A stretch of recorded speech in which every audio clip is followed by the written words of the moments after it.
ألف مليون سلام وتحية للجماهير المغربية العظيمة عادة.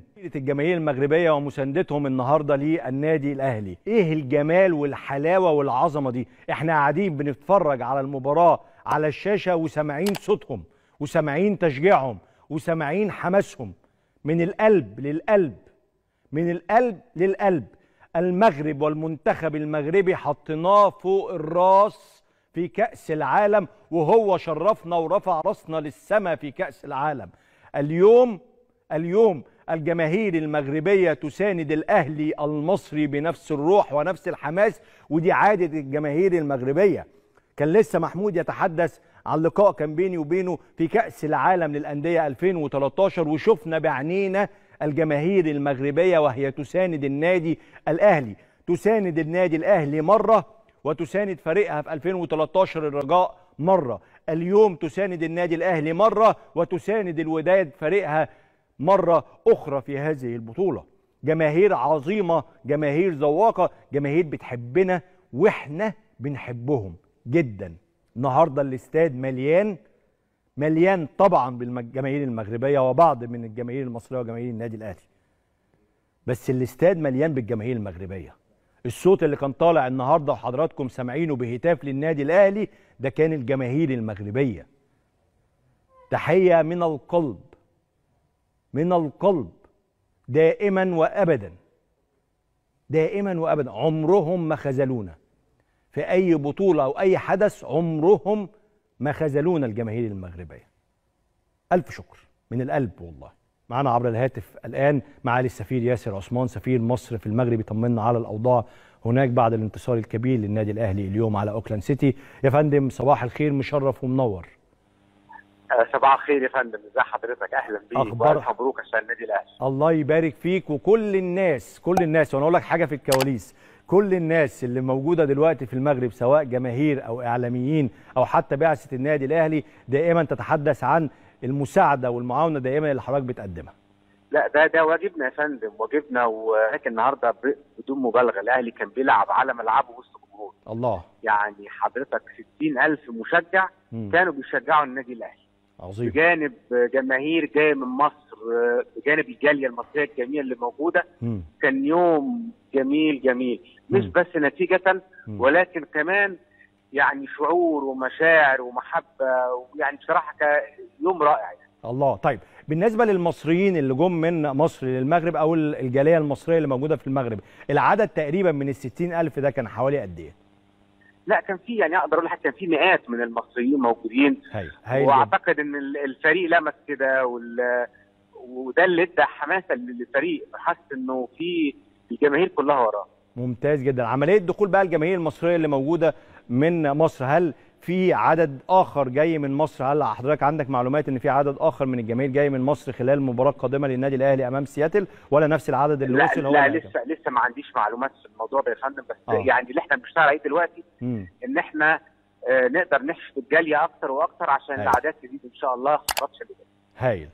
معالي السفير ياسر عثمان سفير مصر في المغرب، انا بشكر حضرتك شكرا جزيلا على هذه المداخله، واشكرك جدا كمان على المعاونه والمساعده اللي بتجيلنا من كل المصريين او جماهير النادي الاهلي او بعثه النادي الاهلي اللي موجوده حاليا في المغرب. الجمهور المغربي مش ناسي وقفه الشعب المصري ومحبي كره القدم المصريين للمنتخب المغربي، والشعب المغربي بيشوف كل الفيديوهات وكل السوشيال ميديا وكل الكافيهات وكل البرامج اللي شجعت المنتخب المغربي من قلبها في كأس العالم، وكنا احنا احد اطرافها، واللي كنا بنشجع فيها المنتخب المغربي من قلبنا بجد وبحب بجد.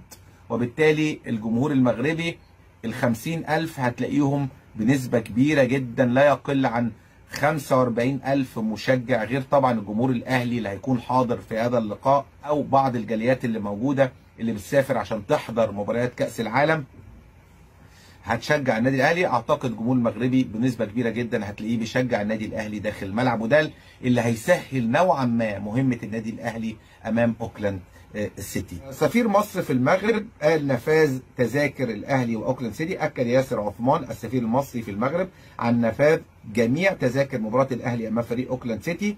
وقال ياسر عثمان السفير المصري نفذ التذاكر جميع تذاكر مباراة الأهلي حيث يتسع ملعب المباراة إلى 50,000 متفرج.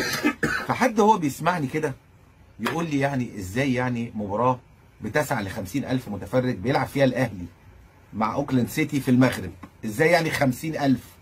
ده لو في مصر الأهلي بيلعب مع أوكلاند سيتي هتشكك إن الماتش يبقى فيه 50,000 يعني، لأن أوكلاند سيتي يعني والأهلي. تخيلوا بقى المباراة في المغرب، وأنا قلت لكم من فترة الجمهور المغربي هيشجع النادي الأهلي بجنون.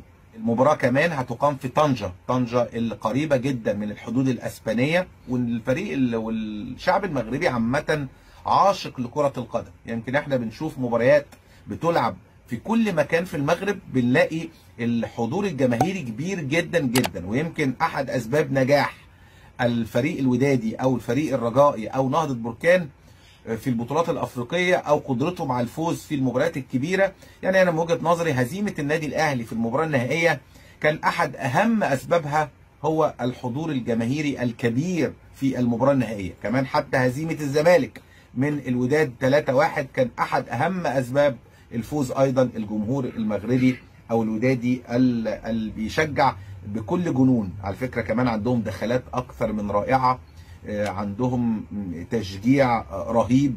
انا شفت كمان وحضرت في كأس العالم الشعب المغربي وهو بيشجع المنتخب المغربي في الملعب في قطر، لا محبين جدا لكرة القدم. وده اللي انا بقوله، ان النادي الاهلي مش هيحس انه بيلعب خارج ملعبه طوال البطولة، لانه لن يتقابل مع الوداد المغربي ابدا الا في حالة واحدة فقط، وهي وصول الفريقين الى المباراة النهائية. زي ما انتم عارفين الوداد هيلعب مع الهلال وهو مباراة صعبة جدا، ثم في حالة فوز اي فريق منهم هيتقابل مع فلامينجو بطل امريكا الجنوبية لحين الوصول للمباراة النهائية. اما النادي الاهلي مشواره امام اوكلاند سيتي، لو كسب اوكلاند سيتي هيلاعب بطل امريكا الشمالية، لو كسب بطل امريكا الشمالية هيتقابل مع ريال مدريد، لو كسب ريال مدريد يصل للمباراة النهائية عشان يتقابل مع الفائز من الوداد والهلال مع بطل امريكا الجنوبيه فلامينجو.